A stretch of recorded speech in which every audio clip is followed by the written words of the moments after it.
Hi, good evening, everybody. My name's Archie. I'm going to be the chair for tonight's meeting on Will the Vaccine Solve the Crisis? To begin with, we're going to be having a talk of about 20 minutes from John Parrington, who's a Professor of Medicine at Oxford University. Okay, well, thank you very much for the invitation to speak. Yes, obviously it's a very topical issue. I have a certain amount of professional interest in this. We're about to hopefully publish a paper and modelling the spread of the virus and looking at ways you can try and alleviate that with different measures. It's worrying just to see from a model alone, just you know how quickly these things can spread. But I guess we're all kind of aware of that now, really. So what I wanted to look at today was to think about the actual science a bit of the pandemic, what virus is, that kind of thing. Why is it that it's caused such havoc and chaos around the world and death? And by the way, I should say that obviously if anybody have any relatives or friends that have died of COVID, so my sympathies with you, because it's obviously quite a tragedy. The danger is obviously that it just becomes numbers if you're not careful. It's 130,000 now that have died in this country. It's an incredible figure, really. I was just reading, to my horror actually, about someone I used to know was an activist in North London SWP branch who I knew in the 90s and just died, and it's suspected maybe linked to COVID, and he's my age, so that was really kind of brought it home just how vulnerable we can all be to this virus. But what I thought I'd start off by doing is just having a quick look at what is a virus? You know, why is this thing causing so much havoc from a biological point of view, and then think a bit more about the social dimensions, science of how we might combat the COVID pandemic, and then look a bit about how this fits into the fact we live in a capitalist system and what prospects there are in the future to change the system we live under. So I think the first thing to start with is just to say, in a way, how amazing it is that such a small entity, a virus, can cause such havoc and chaos and death, because if you know the number of genes in a human genome, it's around 22,000, so a fair number. Whereas COVID has only got 20 genes, so it sounds like very little really. It's really just a RNA, which is its genome, a bit of protein, and then a fatty membranous coat that makes up the virus. So some people even debate about whether the viruses are even alive or on the edge of life. But one thing's for sure is they can, as we know, they can cause absolute chaos and death and destruction, all these things. And I think one thing to say is that about the COVID, the coronavirus, the SARS-CoV-2 virus, is in some ways it's not a particularly deadly virus. I mean, tell that to people obviously who've died, but in many ways, it's not that deadly in the sense that I think 85% of people who get it don't show any symptoms or very mild symptoms, and yet clearly for some people it's an incredibly dangerous virus and they're very vulnerable.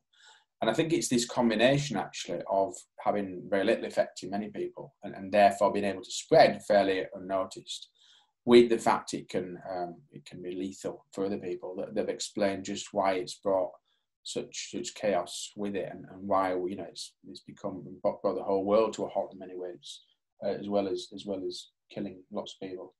But I think that's an important point about the virulence of the virus, because unlike Ebola or some other, I'd say, nasty viruses, this is a virus that could have been stopped in its tracks really right at the start. And it was, I think we can really point the finger to the governments around the world. There's a danger actually in focusing on one government versus another. I think in general it showed just how the contradictions within capitalism as a whole. So yeah, you can find some countries that have done apparently better than others, but in general, the big problem for capitalism is that, of course, the ruling class of our system, they want things to continue, they want business to continue, they want the profits to keep coming in, and they always that meant that the actions that were taken were always far too late, too little, too late, really. And that's explained why the virus has continued to spread around the world and as it has. And certainly one of the things that I think has brought it to the attention of everybody is the fact it's had a particular impact on the developed world, because not to minimise the deaths that have been caused by COVID. It's over 2 million now around the world.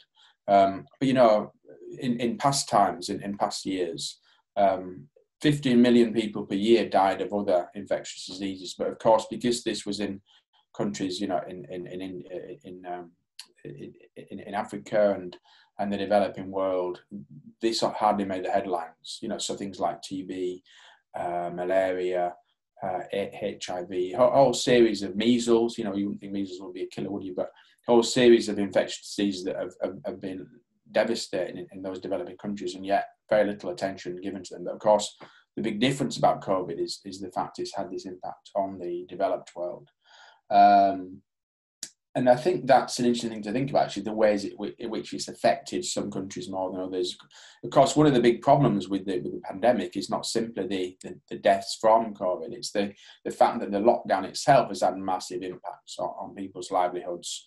And I think that's the one thing we can see continuing way into the future, really, because, for instance, in the developing world, it's had a massive impact on people's ability to make a living in systems where there is very little or no kind of safety net in terms of a welfare system. And that's one of the long-term consequences I think we're going to see for COVID, the COVID pandemic. I think the other thing to say is that, on the one hand, I think the pandemic has also shown, it's highlighted science under capitalism. I say this as a scientist myself. It's highlighted the contradictions about science under capitalism, because on the one hand, it's really showed the power of science, and I'll come on and talk about how that's happened, but also the contradictions within science as practice under capitalism. And in fact, this wouldn't be any surprise to Marx and Engels. For instance, in the Communist Manifesto, far from just saying that capitalism was just negative, it was just this system that had no value whatsoever, Marx and Engels were quite clear that actually, compared to past societies, capitalism was an incredibly dynamic, very kind of positive system in some ways, in the sense that it would, create all these amazing new technologies. They pointed to the architecture of the time and the medicine of the time. Of course, now Marx and Engels would probably be amazed. They're probably not that surprised. They're pretty far thinking, really, but amazed really about the way we've got vaccines, and actually they had vaccines then, but modern medicines and the technologies, we're ending from gene editing to the fact we're talking over the internet. All these are amazing signs of what capitalism is capable of. And of course, one thing that's really come out of the pandemic it's exciting, really, is just how quickly scientists got together right from the first few days of it became clear that this was going to be a major problem, and sequenced the genome of the SARS-CoV-2 virus, use that information to then start creating a vaccine almost from day one, really. And to the credit of scientists who have worked in this area, we've seen the effects of that, because by and large, the vaccines that are being created, normally it takes can take a decade to make a vaccine. In less than a year, these vaccines are looking really quite effective, and I think we should applaud that without a doubt. And by the way, if anybody's having doubts about whether to take the vaccine, I would absolutely urge you to do so if offered it, because vaccines in general are very safe medicines and very effective, and all the evidence shows that's true of these vaccines as well.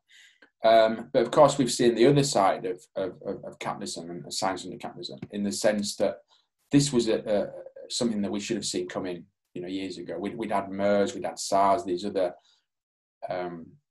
epidemics that were caused by coronaviruses. It was quite clear that the way that we are destroying the natural, the capitalist system is destroying the natural environment, forcing species that from the wild to out of their territories.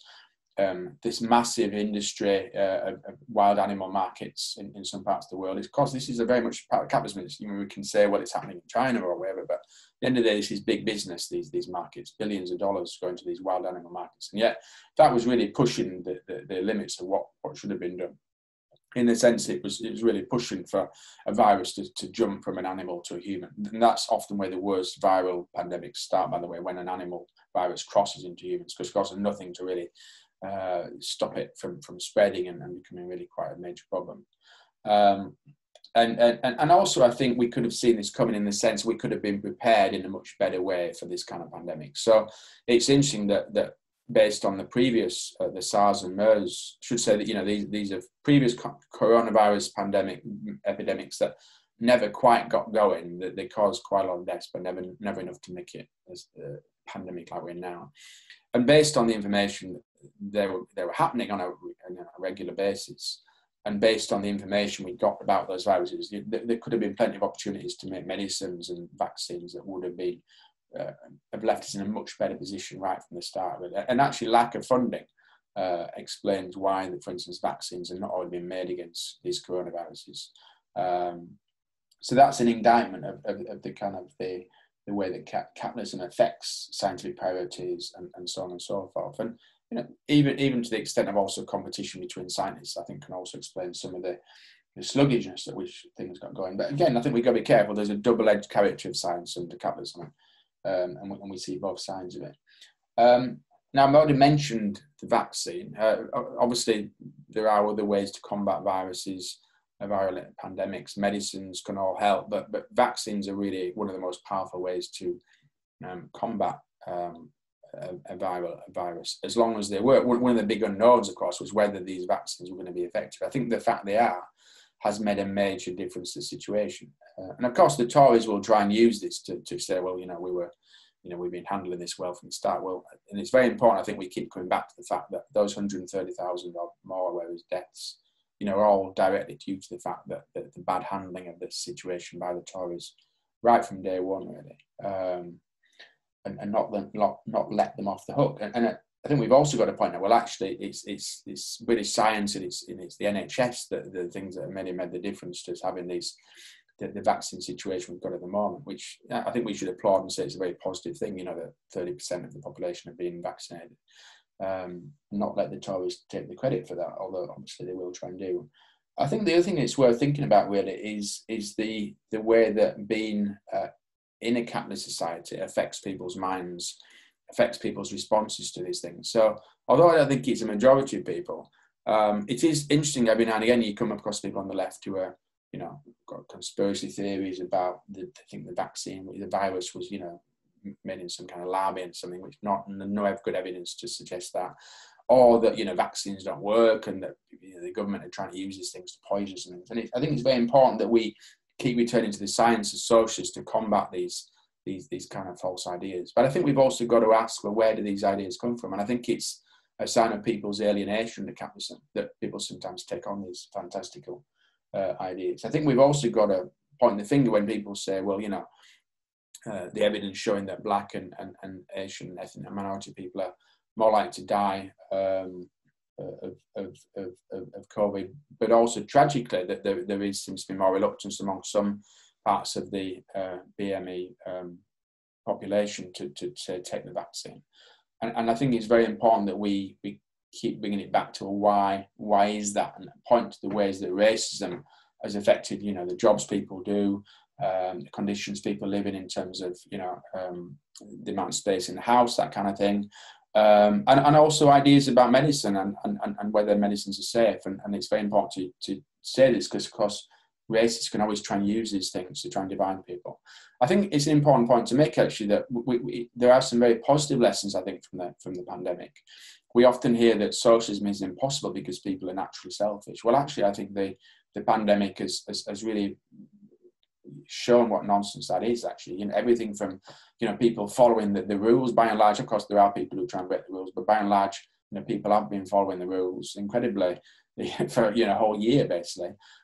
Even that thing when we were, came out to clap the people on the NHS. of course, it was cynically manipulated by the government, but it did show really people's love and for the NHS and desire that, we're not in a situation like in America where basically if you don't have enough money, you can be left to die in the streets. And I think these are all very important aspects of the pandemic that's very important to bring up. But of course, we're now in a situation, obviously, where although things are looking much rosier in terms of the vaccination program, of course, worldwide, that's not necessarily going to be the case. There's a big issue there about why we really need to vaccinate everybody in the world who needs the vaccine. It's not just about the rich countries.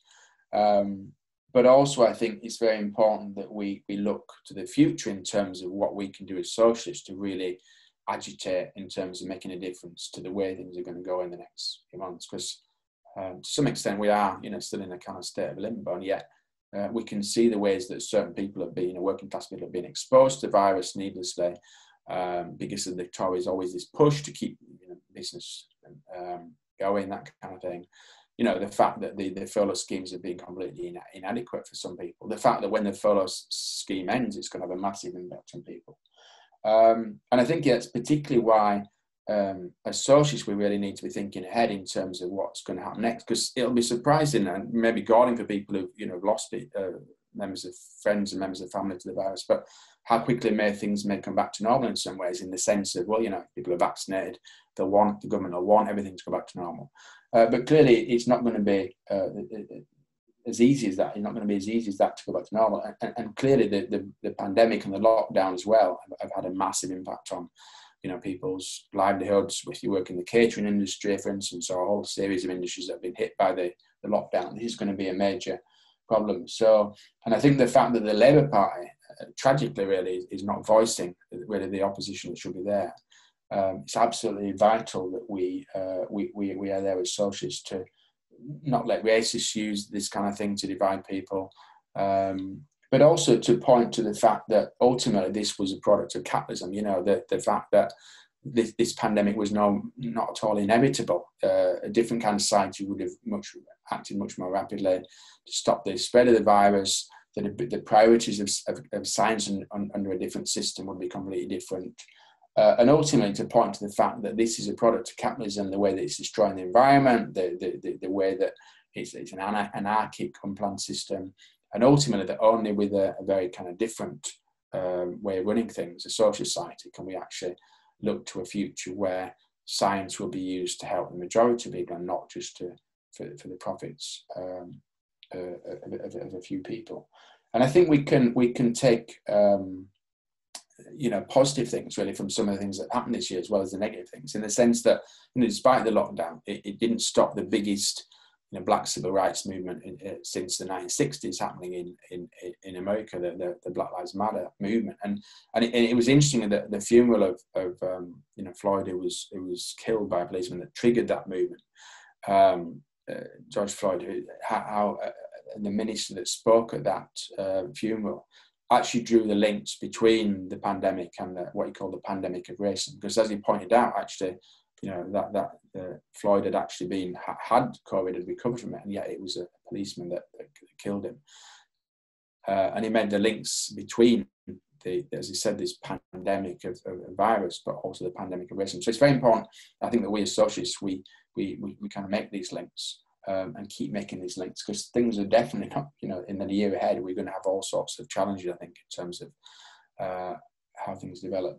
So I hope that's given you enough science angle. I mean, I'm happy to talk more about specific science angles, but I think probably best to leave it there, and happy to then come back and pick up points as people make them in discussion or ask questions.